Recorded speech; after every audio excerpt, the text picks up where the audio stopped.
Okay, great. So usually Perry does lead this part, but I think Perry's in transit, so I'm going to lead us checking in. And usually for those who are new today, we do have a few new folks. We go around the room virtually and folks just check in, say hello. Where are you physically? Where are you in time and space? And just a quick hello. And then we will just then after that, we'll launch the call because it's a speakerless call today. So it's really a time to share. So I will start with Kathy Boutrous. Kathy, do you want to start us off? Hi, my name's Kathy. I worked with Peter Gable at New College of California School of Law and for many years, and I'm a good friend of his, or I was a good friend of his, and I wanted to participate in this because it's such good work that you're doing, and I'm in San Francisco, and that's it. Hi. Thank you, Kathy. And welcome. Molly? I'm Molly Selby. Can you hear me? Yeah. Can you hear me all right? Yeah. I'm Molly Selby. I'm from North Dakota, and I work with Sylvia with Unity of Justice. I'm the director of her UJ Ed Full School program. Great. Welcome. And we're all excited about those of us that know about it, the upcoming conference. And I'm sure when the time comes, Sylvia will say a word or two. Well, Sylvia, you'll be next. Did you say my name? Yes, I did. Okay. Yes. So I'm Sylvia Clute. I'm in Richmond, Virginia, and I'm looking out the window at a beautiful sunny day. Not too hot. It's really beautiful out today. And I'm very, very busy getting ready for a conference in just a little over a week. You want to just say a quick word about what that conference is about since you're Oh, yes. So the conference right is the first Unity of Justice International Conference. And it's 3 days, October 2nd through 4th in Richmond and virtual online. We have presenters coming from various countries, including Amber, who's coming from Gibraltar. And we have a presenter coming from Africa and many places in the United States, and Tanya Lott from the Philippines. So it's very exciting. So the first 2 days are about the applications that we have going on in Unity of Justice. And the third day is a post-conference. It's called Lawyers as Justice System Changemakers. So that's a very exciting one that we have coming up. And yeah, it's coming very well. It's a lot of work, lots of details right now going on, but it's coming together beautifully. Thank you, Sylvia, and looking forward to it. And I think many of us have probably organized events and know what goes into putting together something of this nature. It's quite an undertaking. So congratulations. Twyla, do you want to go next? Yes, I'm Twyla Hughley Earl, and I'm in Austin. And what I'm doing today is getting ready to go on a cruise to Alaska. So that's what I'm all about right now. Wonderful. Enjoy every minute of it. Thank you for joining us, Twyla. Bruce? There, am I off? Hi, I'm Bruce Peterson. I'm a retired judge in Minneapolis, longtime PISLAP member. Glad to be here. Always enjoy these calls and hearing all the great things people are doing, like Sylvia. Thanks. Thank you, Bruce. Kim Vanderheiden? Hi, I'm Kim. I'm an artist in Oakland, California. And today I'm preparing for a big installation that is not approved that we're going to be doing next week that has to do with justice for the unhoused. Thank you. Good luck with that, Kim. Julie.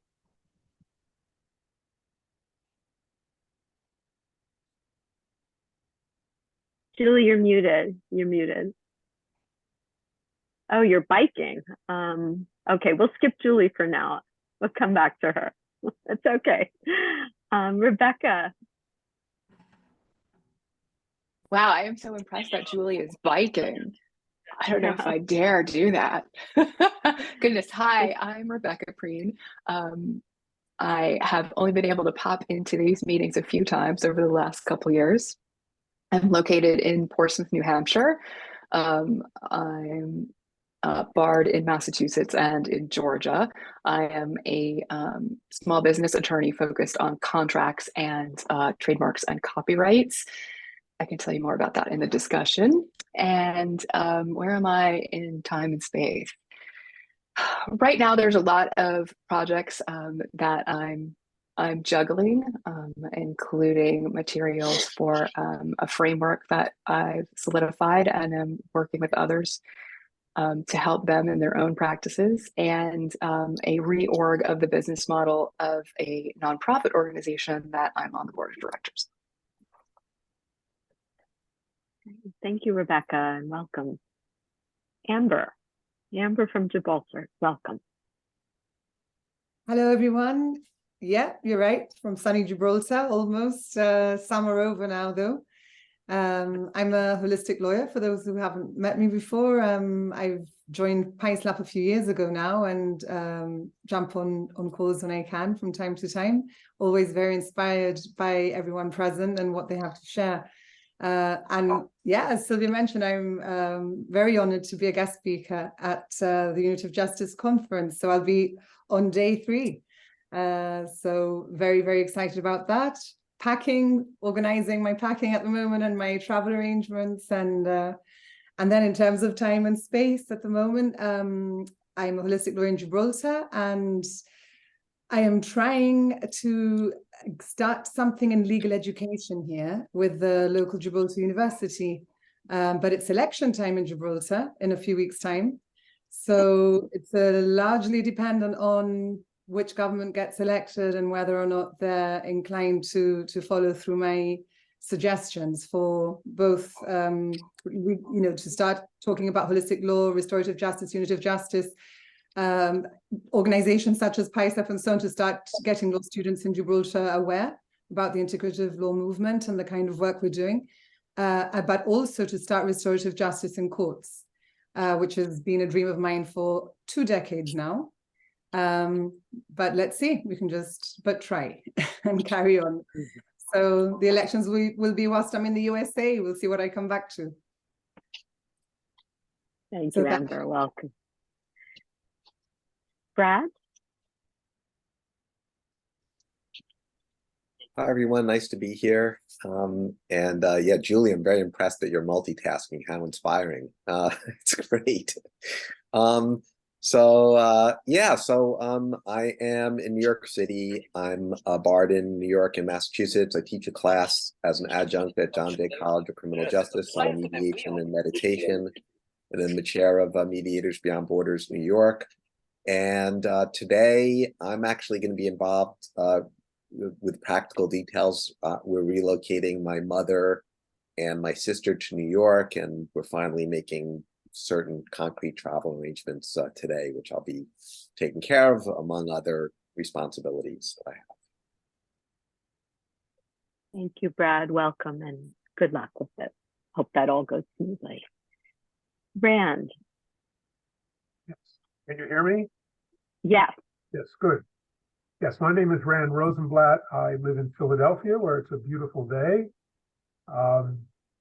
I taught constitutional law and poverty law, health law, social justice law, various kinds at Rutgers Law School in Camden for over 40 years. I retired in June 2018. And I am right now in the process of cleaning out my office, which has led me to review the historical roots of what we're now engaged in, because back when I was in law school in the mid to late 60s and young lawyer in early 70s, we were struggling with a lot of the same things that are now still on our agenda. And now, as I look back in my old files, it's amazing, fascinating, and somewhat sobering to see the choices we were trying to make and I'm going to try to say some things about the continued relevance of that history. And I'm also I'm a member of a number of Zoom groups, including an anti-racism study group. So I'm doing a lot of reading about James Baldwin and others, and that too I think has a lot of implications for what we do now. So I'm glad to be here. Thank you, Rand, and perhaps we can discuss some of that a bit more later. Let's see who is next in my list. Perry? Yes. Sorry, I can't figure out how to get the video going. I am a by resident of Miami Beach and Washington, D.C. I am currently in Nashville, Tennessee, mainly to see a concert tomorrow night with Pink and Brandi Carlile. How about that? I was at the Grand Ole Opry last night, and I'm doing the tourist thing. I wish you could see me on video because I'm wearing my cowboy hat. I am also, Rebecca, an IP lawyer. I do trademarks, copyrights, and patents, and my specialty is in design law.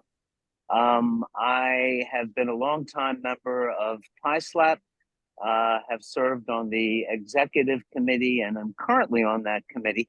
Listen, for those of you coming to Sylvia's conference, PISLAP is co-sponsoring the conference, and we are also, if you come in early enough, on Sunday, we're holding a pre-conference from 11 a.m. to 3 p.m. and at the Virginia Holocaust Museum.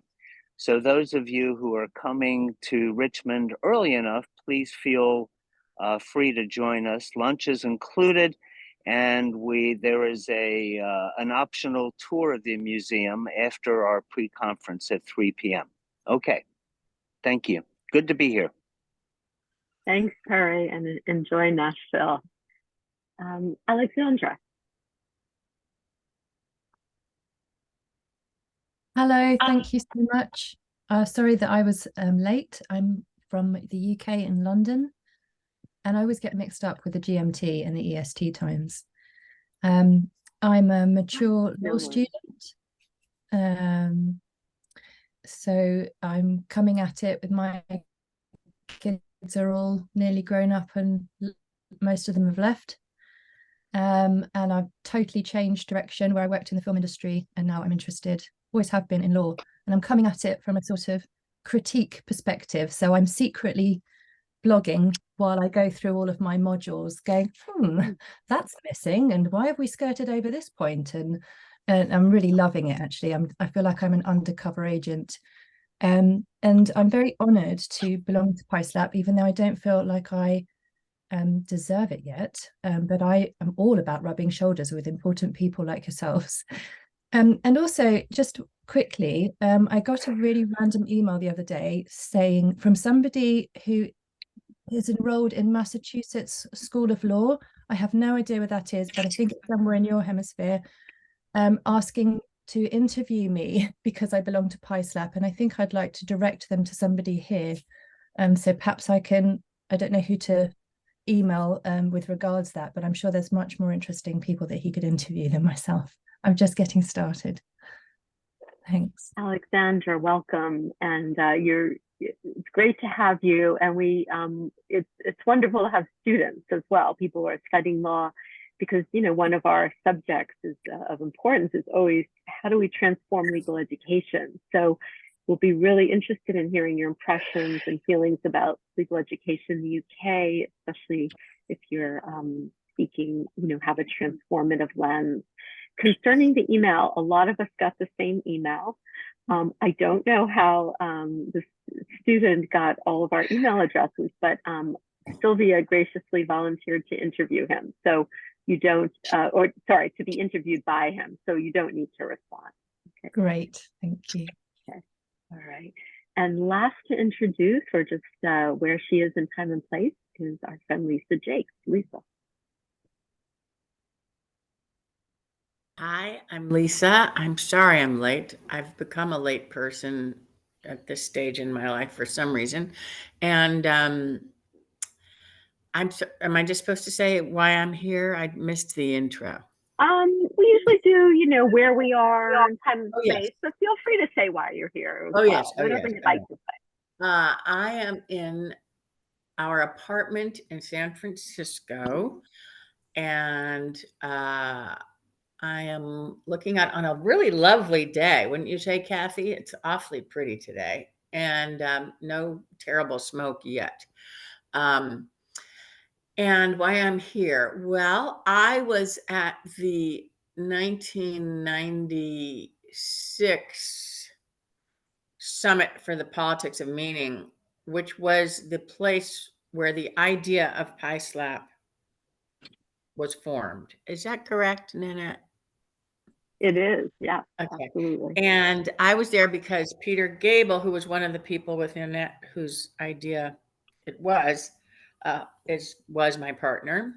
And I have been invited by PISLAP leadership to be on the advisory board of PISLAP now.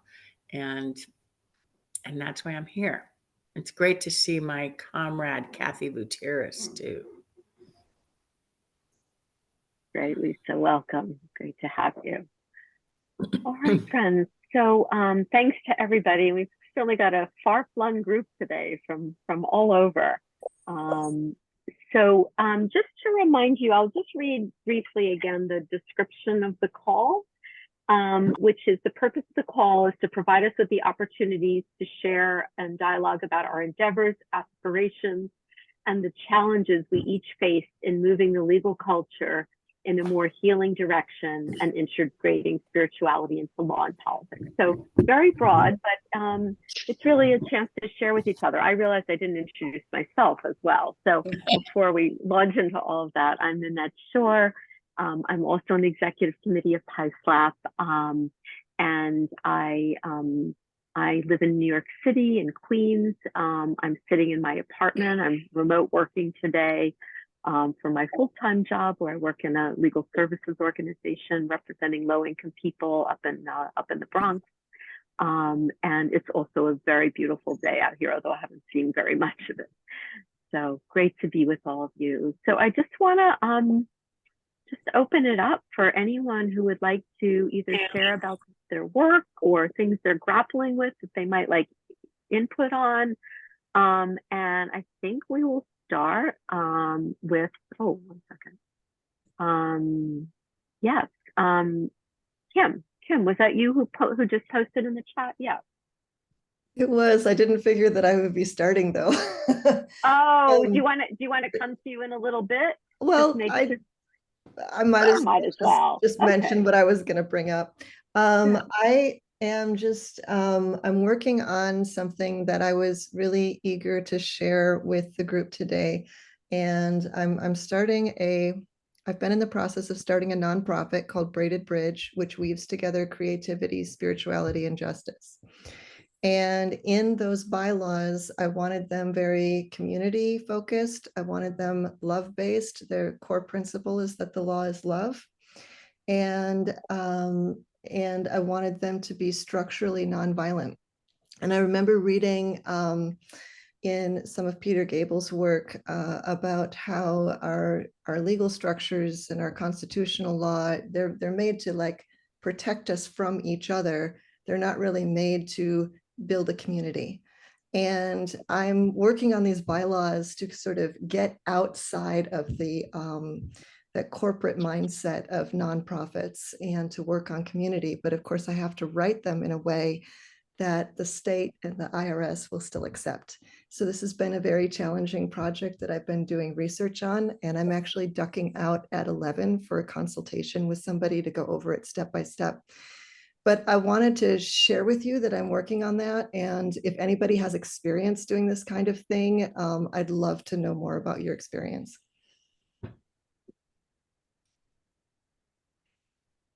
Yeah, so thank you, Kim. That sounds like a wonderful initiative. Anybody have any experience they might want to share with Kim? Nanette, I don't have experience with those kind of bylaws, but Kim Wright, who often joins us on these calls, teaches a course on conscious contracting. And I believe she has some experience in writing at least foundational documents for joint ventures and things like that. And the whole purpose of conscious contracting is to create a holistic, goal-oriented framework for organization. She is wonderful at responding to people who ask her for help on things. So that's just a thought. Thank you. I'll keep that in mind. I'm working with somebody who was recommended. So I was working with somebody who earlier who was a conscious contract person. There was Kim Wright. I initially talked to Peter about this. There was Kim Wright, and then there was another person he recommended who's changed her name to Alala Linda, but she has been associated with this group before, I think. And she's no longer doing it, but recommended me to a close associate. So if this doesn't work out, I will definitely keep in mind Kim Wright. And reach out to her as well, or maybe I should reach out to both. But I'm very much thinking along the conscious contracts line. Thank you. You're far ahead. Good. I have a question. Kim, would you say again, it went by a little fast, the purpose of your nonprofit? It weaves together creativity, spirituality, and justice.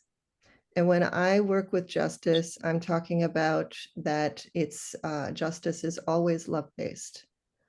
And if you are not working from a love-based paradigm, you will not achieve a just outcome. And it was working with that I became involved with PISLAP. Even though I'm an artist, I sort of have this penchant for legal things and listening to what all the lawyers are doing kind of in the same direction. And is your artwork or your interest in art central to the nonprofit?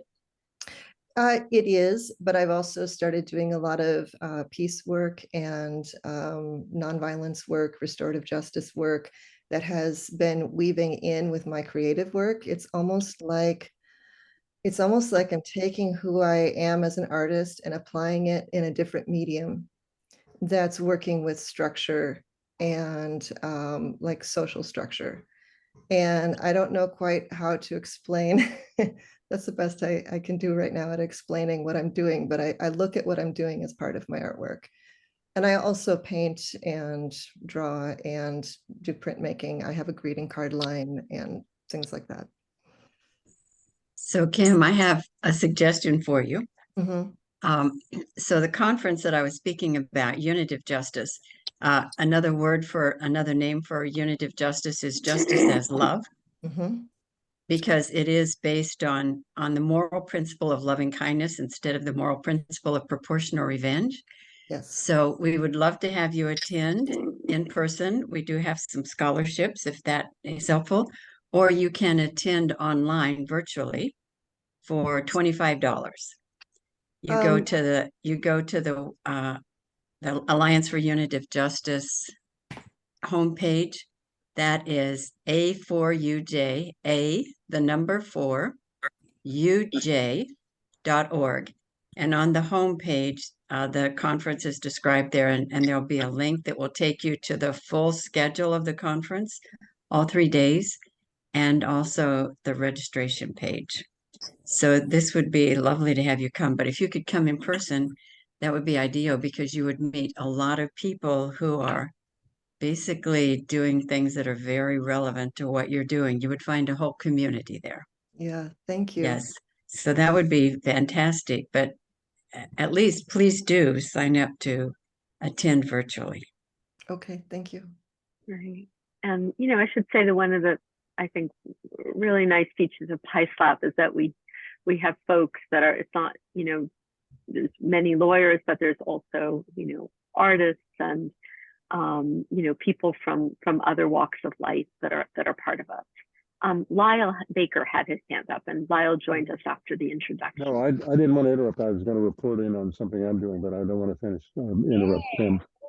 But I will say, Kim, my daughter does work in augmented reality and art, and I don't know if that's anything of interest to you, but I'll put it in the chat and you can look it up. She's doing an opening at the Whitney in Art Museum in later this month.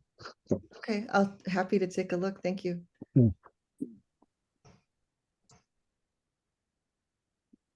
Lyle, did you have something independently you wanted to bring up? Yeah, if I could, just apologies for being brief, but I'm caught between faculty meetings and students this afternoon.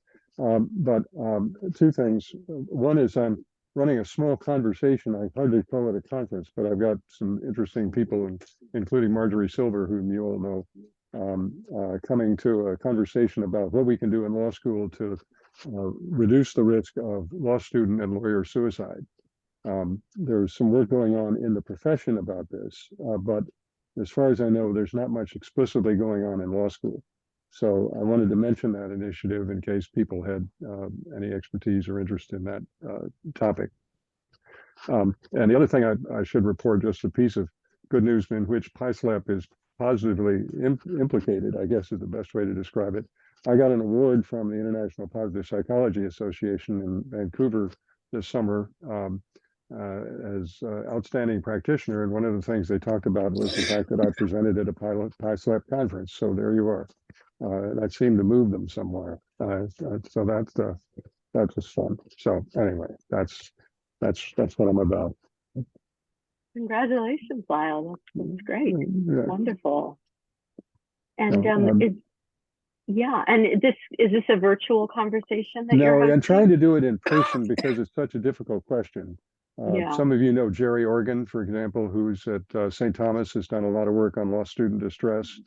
Jerry's going to come, and we have the people who work with the lawyers in Massachusetts, the legal assistance group called Lawyers Concerned for Lawyers, are sending one of their psychiatrists who works with lawyers in distress, and we've got several people who've worked in the positive psychology community. So I'm hoping that we'll be able to put some ideas together that have some value and have scalability. Part of the challenge of this work is even to talk about it is not something people do in law school.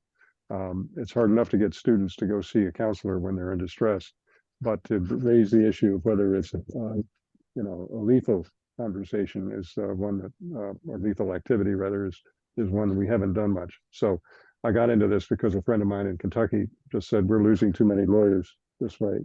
Can we do anything in law school? And my deans were willing to say, all right, we'll at least let you have a conversation about it. So, and feed the people who show up. So that's what I'm doing.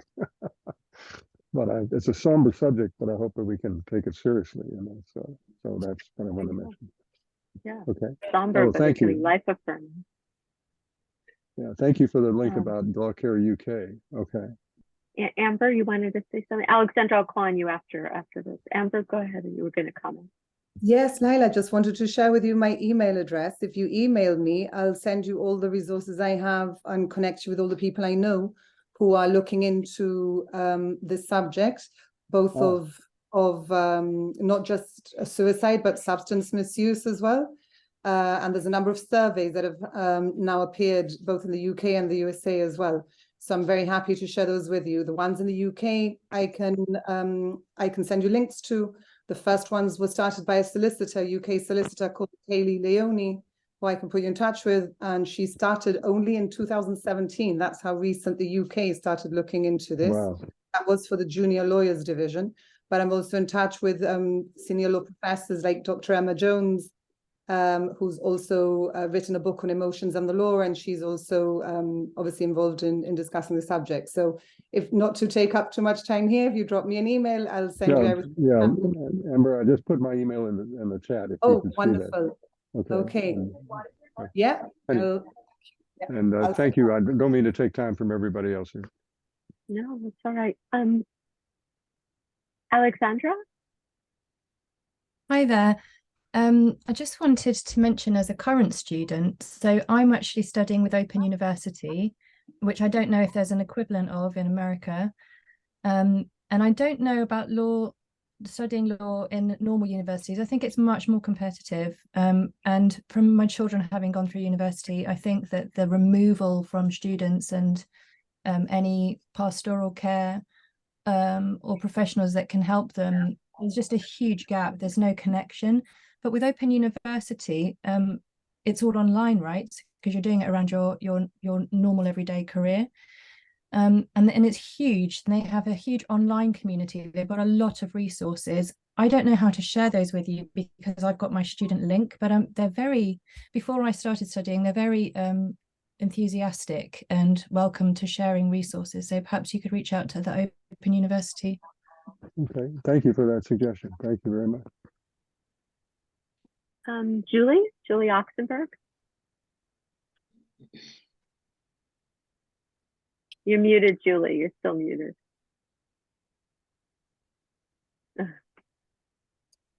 Maybe she accidentally pressed the hand up. That could be. Julie is a therapist, so she might have had something to add, but perhaps she will later. Okay. Well, anyway, thank you all for those comments, and I look forward to catching up about all this. So apologies, folks. I'm going to I'll just drop my daughter's email or whatever her stuff in for the visual artist. You want to see it.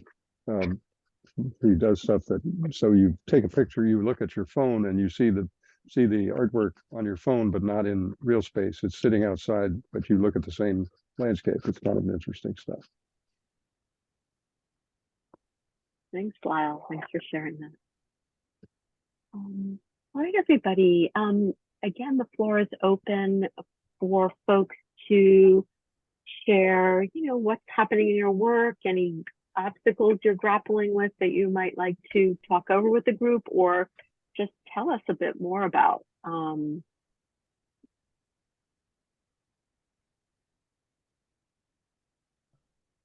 Yeah, Amber. Yeah, I don't know if anybody in the group's dealt with sort of initiating restorative justice or circle processes in courts in any of the jurisdictions they're working in, because I'm just finding it hard, as I said, like to convince anybody to even have a conversation, like a proper conversation with me about it. It's almost like the system's lock, stock, and barrel. They do what they do, and any talk of something that they're not really familiar with, they're not too keen on. But I don't know if there's any way in which maybe I can make a different type of approach, or not sure. When dealing with politicians is a different thing. Amber, I have a thought. The book in the United States that is really galvanizing restorative justice work is called Until We Reckon. It's by the I'll think of her name, but the group in New York is Common Justice. They're the one group that works with violent offenders. And she has, her name will come to me in a moment. She has been traveling all around doing workshops and lectures. And she's very, their data, the book is just wonderful. The data is very persuasive. We're hoping here that she's going to finally move us over this divide between sort of minor crimes that are that the system will send to restorative justice versus more significant ones. So, so we're very hopeful here. We have a new county attorney, well, she's coming up on a year now, who was a public defender. So we have some real momentum for reform here, and she has been in contact with this director of common justice, and I'll get you her name here and put it in the chat. But my elderly mind can't hold these names anymore. That's just one thought for a galvanizing source of energy. Thank you so much. Thank you, Bruce. Danielle Sarad, Bruce, I believe is the. Exactly. Thank you. Yeah. You're welcome. Yeah. I remember, Amber, when, in the very early days of PISLAP, fostering, we have 4 pillars of the transformative work in PISLAP. And one of the most important of one of the 4 is fostering the use of restorative justice, restorative practices, and now we add unitive justice to that. And, you know, one of our early members was somebody named David Lerman, who was the first restorative justice prosecutor. He worked in Wisconsin, and he was able to persuade the state his boss, the district attorney, and the state legislature to fund him to do a mini project on restorative justice. As well, I'm just remembering, maybe Twyla is Twyla still here? Yes, I'm here. I don't know, maybe Twyla would have something to add, because she has a little experience in her family with trying to seed restorative justice initiatives. Yes, I was just thinking, one of the things that we did working with the Texas legislature was we talked with them about a 2 for $1. It was about funding for community corrections and community and restorative justice programs. And we were able to make some headway with the concept that any dollar spent on corrections in a way that helps reweave and strengthen the fabric of community is also a dollar spent on prevention. So a lot of emphasis on strengthening the community as a function of restorative and community justice programs, and that was helpful. And I would also say that in general, labels like restorative justice and unitive justice, I understand what you're saying about people have never heard of them. They don't know what they mean. So, you know, they lose interest pretty quickly like that. So I always found it important not to use those labels until pretty late in the process, and focus on either specific cases that needed attention, that we wanted to do something different with, or the general approaches and the reasons for them, mostly having to do with crime prevention and the effect on things like neighborhoods and areas of what sentencing circles, for instance, can do to transform a neighborhood, things like that, just the direct benefits before what we call these things. That was helpful. Thank you for that. I've actually got currently a case of a young man. He's in his early 20s. He's been seeing a therapist for a number of years now, because in Gibraltar he claims that the police keep on harassing him, like stopping him and taking him to the station, because he works night shifts. So he says that he's always on his moped driving around at 2 or 3 in the morning after his late night shift, and it's caused him all sorts of problems, depression. So I asked for his permission to release his therapist's report to the prosecution, and asked them whether they would delay, you know, basically adjourn the matter until we could maybe have an off-the-record meeting to try and start introducing the idea of, can we restore his faith and trust in the authorities? Maybe somebody could explain to him, you know, maybe, you know, give him some guidance as to maybe what was provoking the police into stopping him. They've given me a blanket shot across the bow. Absolutely not. This is not the done thing. They've just literally put a wall up. Quite a nasty, not nasty, very aggressive email is what I received in return from the prosecution department. So what's happening is, I'm not quite sure who has the ultimate authority to say yay or nay to these things as well, because I might be writing to the head of the prosecution department, but well, that might not be it. Maybe I have to go to the Attorney General, or maybe the Attorney General is not it. So it's a little bit tricky as well in that way. But I'm actually going to carry on pursuing that, because that was my gut feeling, which was to try this particular case as a pilot case for bringing in these principles of unitive justice, restorative, and so on. Yeah. So thank you. No. Yeah, let me can I interrupt? I'm sorry. I have no way of holding up my hand. But Amber, I wanted to point you to some wonderful videos that Fania Davis has posted on YouTube about her Our Joy program, Restorative Justice for Oakland Youth. And there are just wonderful demonstrations of how the circle process works, and students who have committed offenses or whatever can be brought back into community by this circle work. So I recommend you have a look at those because a visual of how this actually works can be very, very powerful, I think. Thanks. Thank you so Brad, much. did you? And Brad Roth, I know how to send that. Brad, go ahead. Oh no, I just I thought it's not in the thread of what's being discussed now, so I think it'd be better for that thread to be discussed. I was just going to share something non-contiguously. That's a word. But I'm happy to do it another time or later in the call too. Let's just check if anyone else had feedback for Amber before we move to Brad. Okay, I think not. So over to you, Brad. Oh no, yeah, just in the spirit of sharing, I was at Cardozo Law School yesterday at the mediation clinic, of which I'm a graduate of, and I was invited to speak about mediation and meditation there.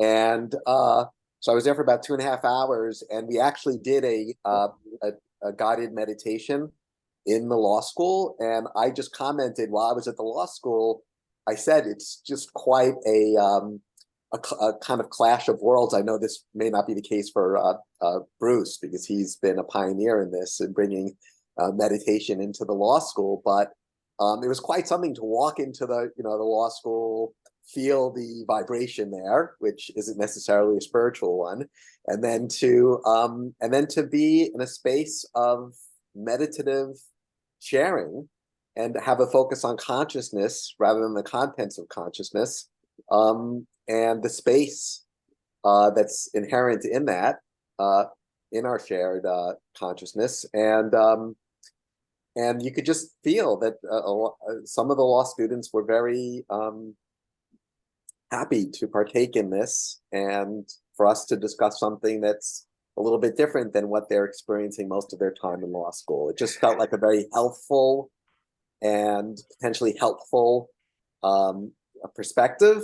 And, and you could just feel the stress that so many of the students are carrying with them. And so it was a real pleasure, and it felt like an honor to kind of like be there and share that perspective and engagement with them. So I just thought to share that in the spirit of, it's not directly related to what Amber was speaking about, but before the call ended, I thought it would be, it just felt like it would be nice to share that.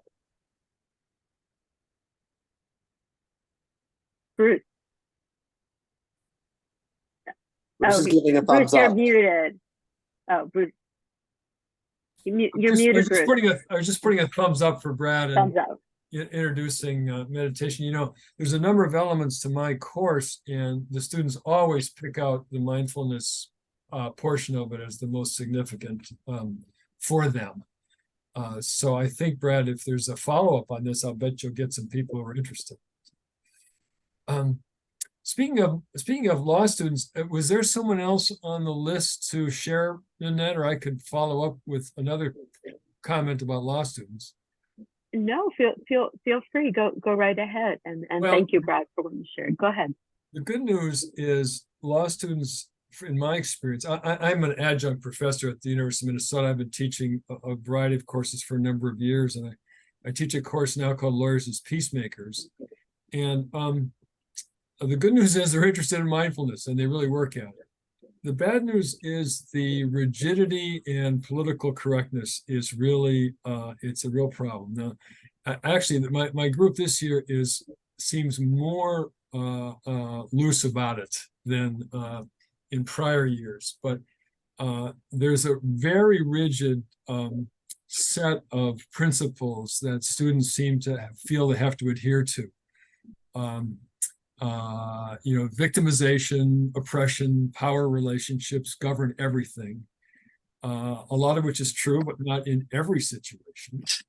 I asked once, I got to know one of the students quite well last year, and I asked him personally in his class, not just my class, but the entire law school, were there any Republicans?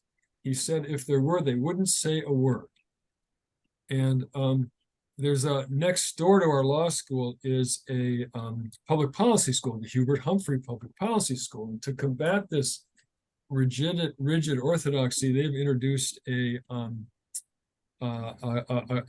speaker series of conservative speakers, not necessarily, not at all politicians, but academics who. And I was talking to the dean the other day, and I suggested that we consider something like that at the law school. And I proposed somebody, Jonathan Haidt, who I use in my course, who's a peacemaker, tries to bridge divides. I said we could have Jonathan Haidt come here and talk to our law students. He said Jonathan Haidt wouldn't get 2 sentences out of his mouth before he was shouted down. So I just raised this issue of this, I call it political correctness, call it what you want, but it is a rigid orthodoxy that's a problem.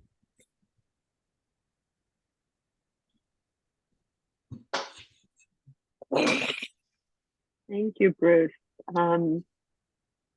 Are there any folks have other law teachers or other folks have experiences that might connect to what Bruce is bringing up?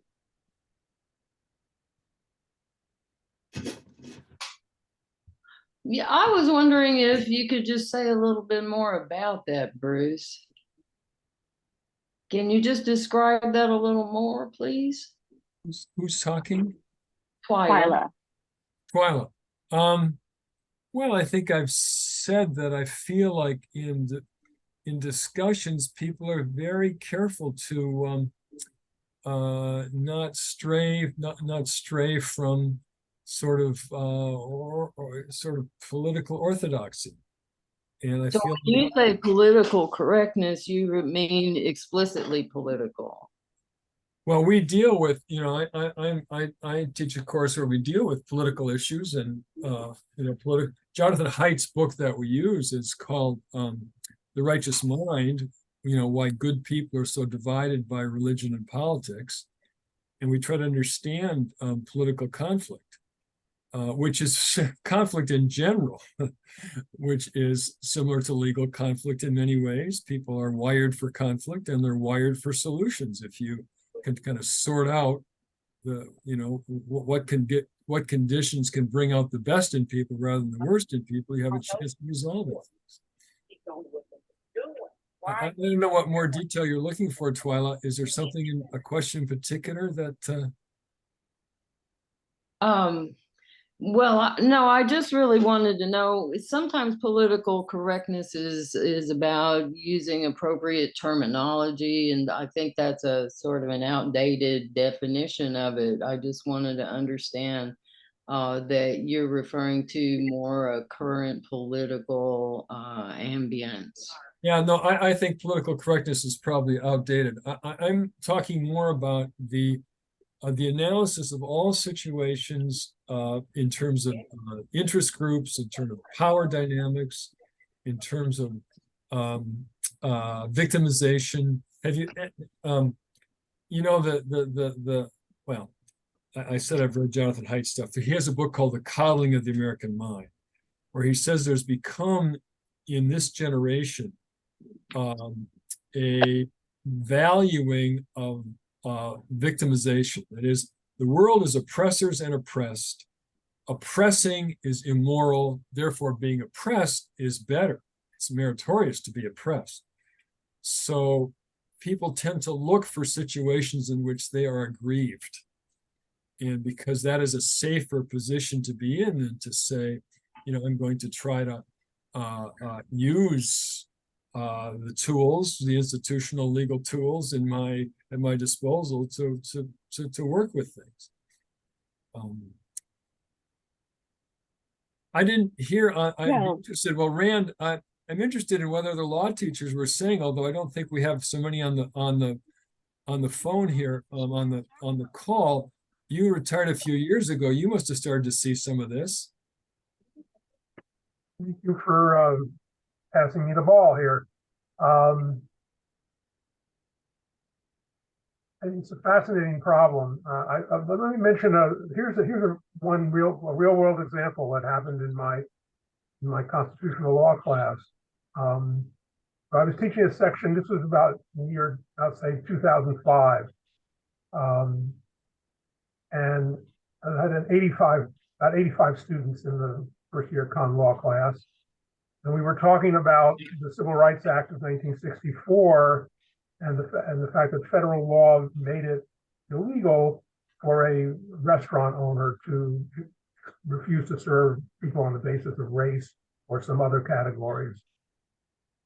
And I was talking about the arguments about whether this exercise of power by Congress was constitutional under the Commerce Clause, as it was reaching private actors, owners of restaurants. Student raises his hand, white male student, seated in the center of the class, says, I don't think this law is constitutional. There's no real problem here for a restaurant owner to refuse to serve Black people is like refusing to serve somebody who has a dog, who wants to bring a dog into the restaurant. The market's going to take care of this. If the restaurant owner's clients don't like that, they'll punish them in the market. Why don't we just let the market decide this question? Well, you could have heard a pin drop, right? There were maybe 10 black students in the class of 85. Now that was quite a possible teaching moment, right? But something that I was, despite my long attempts to bring a lot of social, political value context into the teaching of law, I did not know how to handle 85 students around this kind of question. To me, I've been pondering what would I do now? What tools do we have now to really have some kind of constructive, serious conversation around a comment like that? I'd be interested to hear whether you have any thoughts about that. Maybe maybe the unit of justice approach has some fascinating possibilities about this. But of course, you can imagine trying to divide them all into small groups and have them do sophisticated circles with no training. It's very, very challenging. But anyway, I can tell you eventually what I did, but I'm curious what your reactions are. So as you were saying that, I was imagining in my mind what I might do. And so it would be to use a reflective listening process, and saying to the student, may I share with you what I heard you say? I heard you say that you think it's okay if people tell Black people they can't come into their restaurant because that's their right. They don't have to do that. And, is that what you wanted me to hear? So that type of dialogue can sort of get at the underlying reasons for that. Why does he believe that? Why does he not have any concern for the way others feel? And then, I don't know, perhaps others could bring into it, but it could end up in a brawl. There would be that risk. Yeah, it's tough.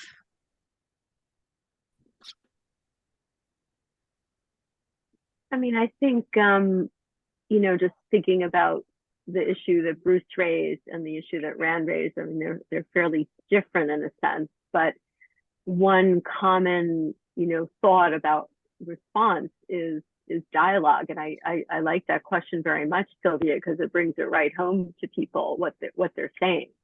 And I think you know, I mean, I think what Bruce is dealing with, or I think what you're expressing is the kind of polarization that develops when folks are framing everything in terms of power issues.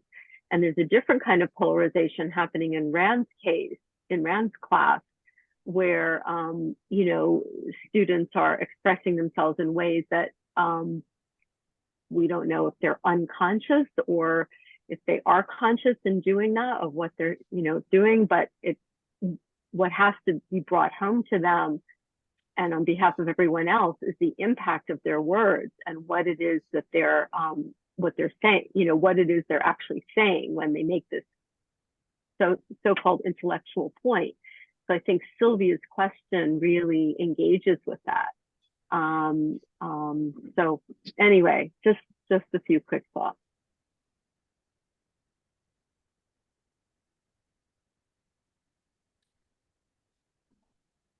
Well, thank you. I'll tell you a little bit about what I actually did on the spur of the moment. But now I think I have better tools. I could have tried something much more sophisticated. What I did, I mean, it was just dead silence, and I could feel the energy in the room that, of course, many students, including African American students, wanted to respond to this statement. I said, I'm having a little trouble remembering exactly. First, basically what I said was, we're not going to discuss this right here in this large group of people. I'll be happy to talk to anybody outside of class, but we're not going to discuss it right now, other than to say, and I made some points about his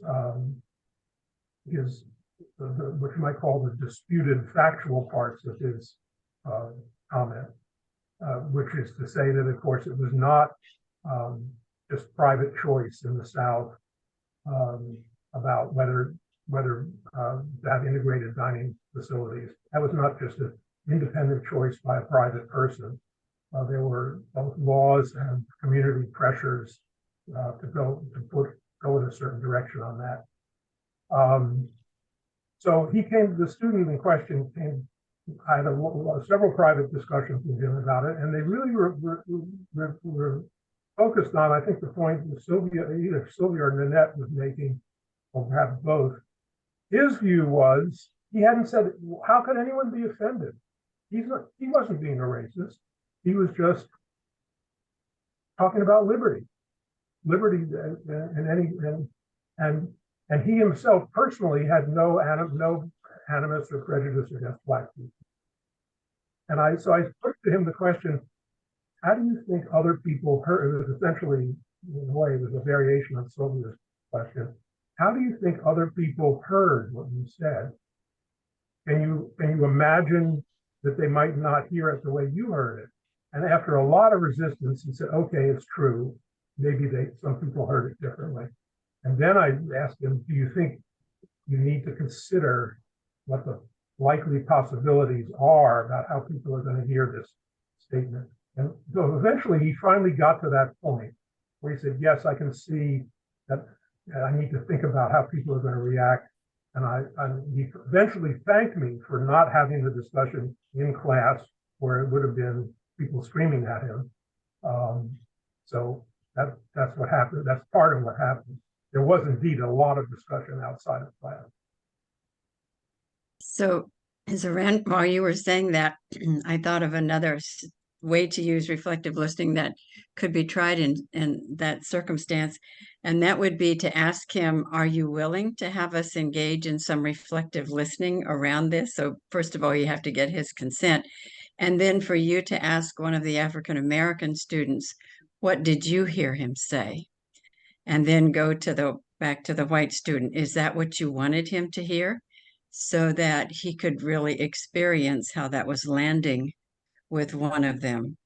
So that might take some skill to do that, but that is what that's designed to do, is to get to that type of dialogue so that you can go deeper and get to the underlying brokenness out of which all of that problem arises. very much. That's exactly the kind of additional tools I have now or could get access to now that I didn't have yet. Thanks very much for giving me the time to give you this example. I agree, Bruce, it's not exactly the same as your example, and your example is, I agree, it's troubling that they didn't want to hear from Jonathan Haidt. Well, I appreciate your account, Rand, and Sylvia. Thank you for your always good insights. My problem is nobody in our law school right now would dream of saying something like that, even if they thought it. That's the other problem. You know, Brad, I'm told that undergraduates are even more intense than graduate students. Well, you know, I think it's a very germane question, and especially it's a challenge. I mean, I would characterize myself as as a liberal, very much a liberal, maybe not in this context, maybe I'm the centrist, I don't know,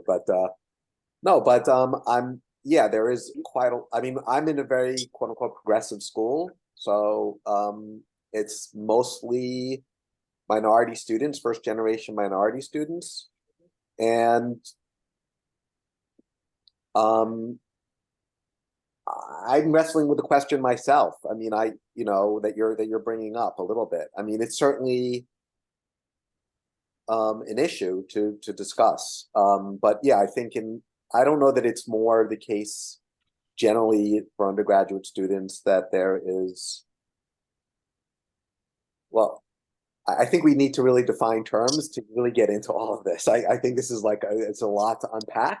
I'm planning on coming to Minnesota, so maybe we can have this discussion but I think it's just, there's just so many, there's so many facets to this discussion, and even what we would characterize as being healthful and helpful and moving things forward versus what might be, based more in fear. And is that fear well-founded, or is that fear not well-founded in every instance? So I think there's just a lot to unpack here. So I know I'm being a little bit lawyerly here in kind of like not wanting to. I mean, I think we just need to define terms, get more into it, and say, well, I mean, what exactly is it that you're speaking about when you talk about political correctness? I mean, that term to me is also kind of dated a little bit. So I think, and not in any way to disparage your use of it, but I think we would need to unpack what it means now versus what it might have meant like in the 80s and the 80s and 90s, and what and is it something that has been helpful in the past and not helpful now, or is it still helpful and whatnot? So I look forward to engaging in that discussion with you and exploring it, because I'm certainly not, I'm in the midst of it too, and I do have hesitations also regarding certain types of, progressive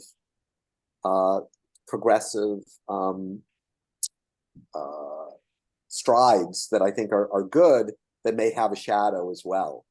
There's definitely shadows to every positive step forward. It just, in every form of human evolution and development, there's always been, with every step forward, a shadow or something that is maybe not helpful. And I think that's certainly true in the progressive movement as well. And so that's so I look forward to having that discussion with you or us in a I'd like that, Brad. Thank you. Nanette, I didn't want to monopolize all that time with an issue that isn't probably germane to most of the people here. So I appreciate the discussion we've had so far, and I think maybe that's enough for now. No, that's good. Thank you, Bruce. And everyone who participated. I see Alexandra has her hand raised, and we are due to break by 2:50. Well, I don't know what time it is, but in less than 5 minutes. So maybe we can hear from Alexandra and just see if anybody has a closing remark. And so appreciate everyone's participation. Alexandra? I don't think we can talk about it enough, Bruce. And I'm really glad that you brought it up and that, Brad, you put your 2 cents in as well. From my perspective, So I have 2 mixed race children, one who's bisexual and an autistic husband. So my family are pretty tick boxy as far as the current climate goes. But we don't go around sort of waving those cards around. And I just have to say that from my perspective as a student in Open University, I'm just about to start studying contract law. And the format that they're teaching in, for me, is quite patronizing. It might be for a younger generation, it might be with people with learning difficulties, but they create these cartoons, and the cartoon narrative is an engagement and a learning tool of how you can imagine contract law affecting ordinary everyday people. However, that particular family within this cartoon are ticking all the boxes. So there's an Indian woman and a black woman, and they're married, and they have 3 children, and one of them's a transsexual, and one of them's adopted Asian, and they've got all of these tick boxes going on, which is, I understand that we need to be representative of diverse and minority cultures. It's extremely important, and I'm living it day to day through my family. But what my feeling is, and this is why I'm really interested in law, because you know what the division does with the identity is it divides us. And why I joined PISLAP is that the spirituality aspect. I'm still on the phone and I'm just everybody. listening. Okay. I'll finish my Instagram post. Okay. Somebody was speaking. So I think that the PISLAP outlook and philosophy, and adding spirituality into it and connecting people through our hearts and through love, and that everybody hurts, everybody can be discriminated against. Really, that's the future, because in this current climate, there's so much division, and everybody's absolutely terrified of saying the wrong thing. Where we used to have comedians on Saturday Night Live being absolutely inappropriate and making jokes out of very difficult topics, and comedians have to be really, never mind you as a tutor or a professor, the pressure that we're all under to watch what we say. Anyway, I just wanted to give my 2 cents in, because I'm absolutely, I was just rolling my eyes and groaning at my module of the family that they've created in this cartoon characterization. Yeah, I'm just a bit tired of it, really. I want us all to start talking about us as spiritual beings rather than how we identify, Anyway, thank you. Thank you, Alexandra. Did anybody have anything they wanted to share, just to end our call? And certainly, I think we've really covered a lot of ground today, and just looking at the whole interweaving of spirituality, law, and politics/social justice in what folks have raised, and the difficult issues that we're grappling with as a culture. So, Sylvia, maybe give you the last word, as we very say. quickly, if I can. So I just had an amazing experience that I'm still trying to process. I taught unity of justice basically in a prison to 12 men. 11 of them were black, 1 was white, and they had no reason to trust me, an old white lady. So I drew on what I learned from Paul and Prince, who basically learned to transcend our differences when they were in prison, and they changed the prison culture. So what I did was I went in, and from the moment I was there, it was intentionally present to our shared humanity, present to their inherent goodness, present to their dignity. And I simply held that space. And I would say that by the 3rd lesson, probably, the trust issues were gone. And then we could deal with other things. So I've learned, anyway, we can transcend our differences. And when you do that, you see how valuable those differences are. And so still working on it, processing it. It was an incredible experience, but we can do something very differently. I'm convinced of it. And Paul and Prince figured that out when they were in prison. Yeah, I just wanted to say one more thing about this topic. I think we have hit upon a really important topic today. And there's a reason why this comes up now, and several of us are really interested in it. So thank you for bringing it up. I'm really thinking a lot about the timeliness of it and what we're all experiencing, and the value of conflict, and the ways of introducing in some of the settings that you're speaking of and describing, what the value of conflict is and can be, depending on how it's handled, and creating a safe container for it. So I'll be in Minnesota also. I'm really interested in pursuing this further. So thank you. Thank you, Twyla. And thank you, everyone, for sharing your thoughts, your conversation, and your presence. It's great to be together, and thank you all. And all best to Sylvia with the conference coming up. Yeah. All right, everybody. All right. Wow. Thank you, Jeanette. Thank you.